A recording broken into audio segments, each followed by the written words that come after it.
Hello বন্ধুরা, এটা আমাদের আর কি পুরী যাওয়ার দিনের ঘটনা। তো আমরা এখন বেরিয়ে পড়েছি পুরীর উদ্দেশ্যে।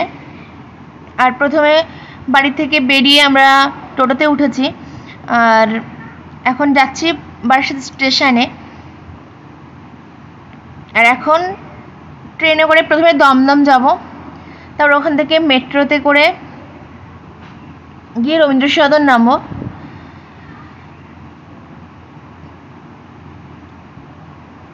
তো আমাদের মাথায় এখন অন্য চিন্তা, কারণ আমাদের জানি না আমরা শালিমার থেকে ট্রেনটা পাবো কিনা। আমরা প্রচুর লেট করে বেরিয়েছি আর কি। তো মেট্রো থেকে নেমে একটা ট্যাক্সি নিতে হচ্ছে আমাদের শালিমার পৌঁছানোর জন্য। কারণ কখনো আমরা শালিমার দিয়ে আর কি কোনো জায়গায় ঘুরতে যাইনি।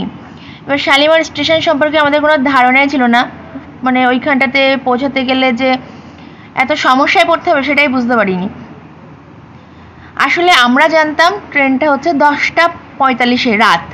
তো হঠাৎ করে দেখলাম যে ট্রেনটা দিয়েছে 8:45। ট্রেনটা দিয়ে দিয়েছে 2 ঘন্টা আগে। এবার আমরা তো মহা বিপদে পড়ে গেছি। তো বাড়ি থেকে তাড়াহুড়ো করে, যেটা আমরা 7টার দিকে বেরোতাম সেটা 6:30টার মধ্যে আমাদের বেরোতে হচ্ছে। আর বামদাদা গেছিলো অফিসে, তো ওখান থেকে বামদাদা ট্রেনের টাইমটা দেখে আর কি তড়িঘড়ি বাড়ি চলে এসছে। আর তারপরে আমরা হুড়মুড় করে রেডি হয়ে বেরিয়েছি। হাতে তো একদমই মানে সেই কি টান সময়, মানে একদম জানি না যে 2 ঘন্টার মধ্যে আমরা শালিমার পৌঁছাতে পারবো কিনা, এরকম একটা অবস্থায় আর কি বাড়ি থেকে বেরিয়েছিলাম।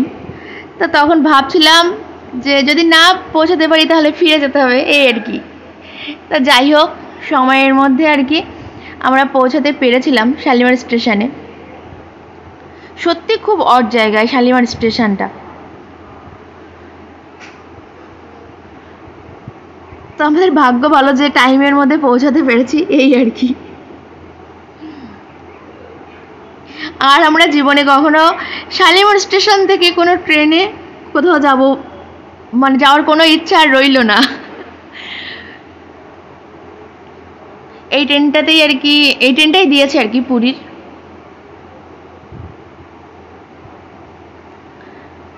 এটাতেই আমাদের উঠতে হবে। এত টেনশন নিয়ে আমরা এসেছিলাম, যাই হোক টেনশন লাঘব হচ্ছে, এই আর কি।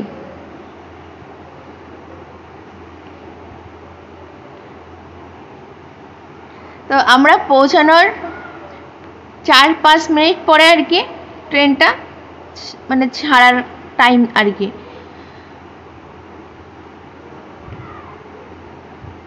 যাই হোক, বামদাদা এখন উঠে পড়ছে। মানে তাড়াহুড়োর চোটে আমাদের মানে রাতে যে খাবারটা নিতে হবে ট্রেনে, মানে রাতের খাবারটা খেতে হবে, সেটাও নেওয়া হয়নি। এখান থেকে একদম ফাঁকা ট্রেন, কয়েকজন মাত্র আমরা উঠেছি, গুটি কতক।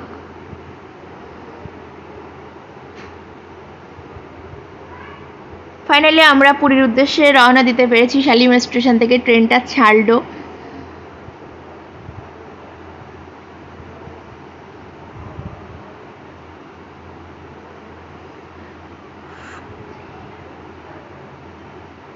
এবার একটু একটু মনে হচ্ছে যে আমরা পুরী পৌঁছাতে পারবো, কারণ এমন টাইমে আমরা বাড়ি থেকে বেরিয়েছিলাম ট্রেনটা পেতামই না। খাবারটা নিতে পারিনি, তার জন্য এই স্টেশন থেকেই আর কি এই বাদাম আর ভুজিয়া মানে কিনে নিতে হচ্ছে। এটাই আজকে রাত্রের খাবার, কিছু করার নেই। অদ্ভুত ঘটনা একটা ঘটলো। ট্রেনটা কিছু দূর যাওয়ার পর দেখলাম আবার থেমে গেল। কি না, কেউ নাকি চেন টেনেছিল, তাদের অর্ধেক লোক ট্রেনে উঠতে পারিনি। সেজন্য আবার ট্রেন থেকে দাঁড় করিয়ে আবার মানে প্ল্যাটফর্ম ছেড়ে আসার পরে তারপর আবার কিছু লোক উঠলো। যাই হোক, এখন অনেক রাত হয়ে গেছে আর আমি উপরের সিটে শুয়ে পড়েছি।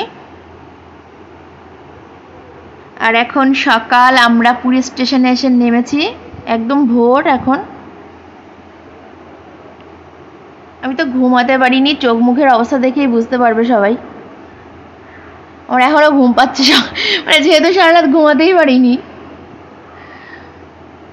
বিধ্বস্ত অবস্থা।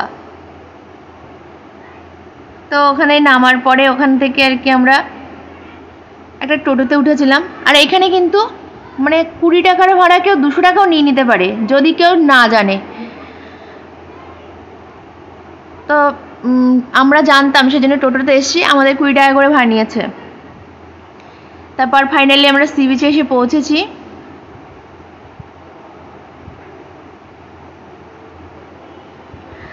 আর আমাদের হোটেলটা এই সি বিচের উল্টো পাশেই, সেজন্য এসেই ব্যাগগুলো রেখেই আমরা চলে এসেছি সি বিচে। আর সি বিচে এসে আমার যে কি ভালো লাগছে, সারা রাত ওই যে কষ্ট করে এসেছি সেটা আর মনেই হচ্ছে না।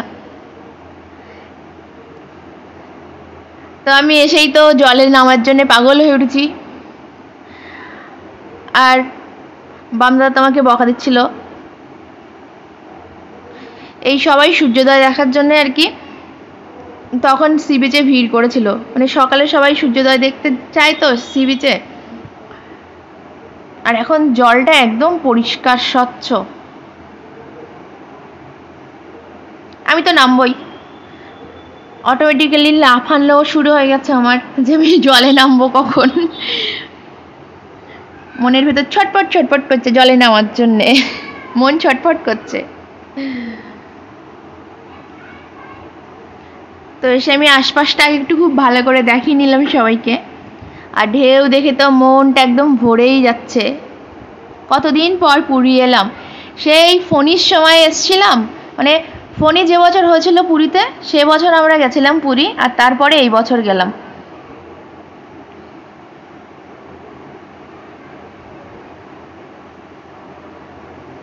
এখন সি বিচে বেশি লোকজন নামছে না, কারণ একদম সকাল তো, মানে এটা ভোরই বলা চলে।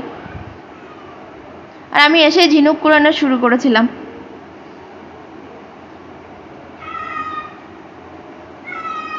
এই অল্প কয়েকটা লোকজন, অল্প কয়েকজনই আর কি তখন নেমেছিল জলে।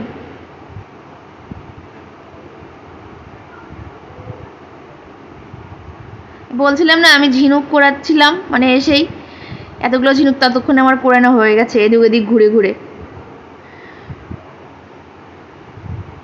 এবার আমি তো জলে চলেই গেছিলাম। আর বামদাদা একটু তখন ভিডিও করে দিচ্ছিল, ওই যে আমি।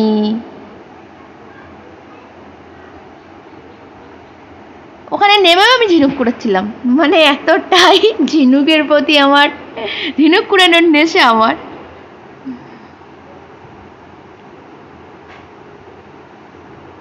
আমার মনে হচ্ছিল আমি অনেক জলে নেমে যাই, কিন্তু নামলেই বকা খাবো সেই ভয়ে আমি নামছিলাম না।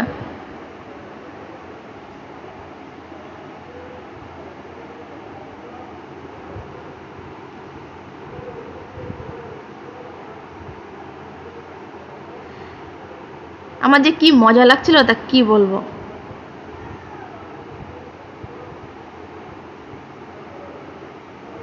আর বামদাদা আর আমি তখন জলের মধ্যে পা ডুবিয়ে দাঁড়িয়েছিলাম, আর ঢেউগুলো এসে পা ছুঁয়ে দিয়ে চলে যাচ্ছিল, কি যে ভালো লাগছিল কি বলবো। এবার বামদাদাকে একটু দেখানো গেল, ও পুরো ঝড়নড়ো হয়ে গেছে, ও খুব মজা পেয়ে গেছে পুরীতে এসে।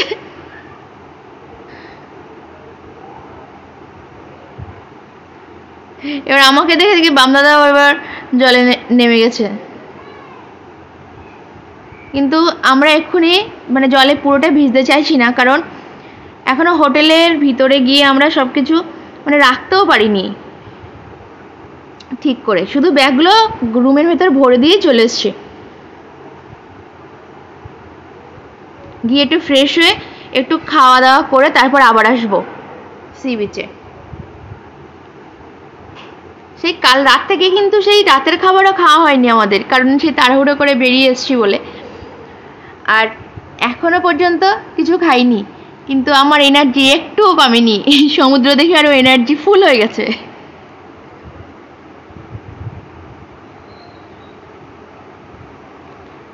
আমাকে যদি কেউ সারাদিন জলের মধ্যে রেখে দেয় তাও আমার মানে কি বলবো, তাতেও আমার কোনো আপত্তি হবে না, কিন্তু কিছু করার নেই, আমি সারাদিন জলে থাকতে পারবো না।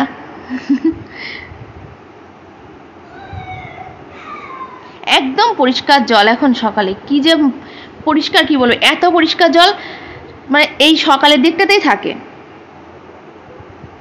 তো আমি এই ভিডিওটা এখানে শেষ করব, কারণ এখন আমি রুমে গিয়ে একটু হাত পাটা ধুয়ে আর কি খেতে বেরোবো।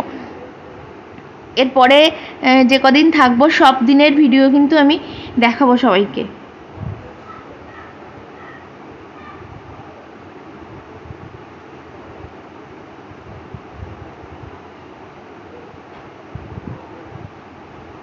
আমি তো লাফালাফি দাপাদাপি সব কিছু করছিলাম।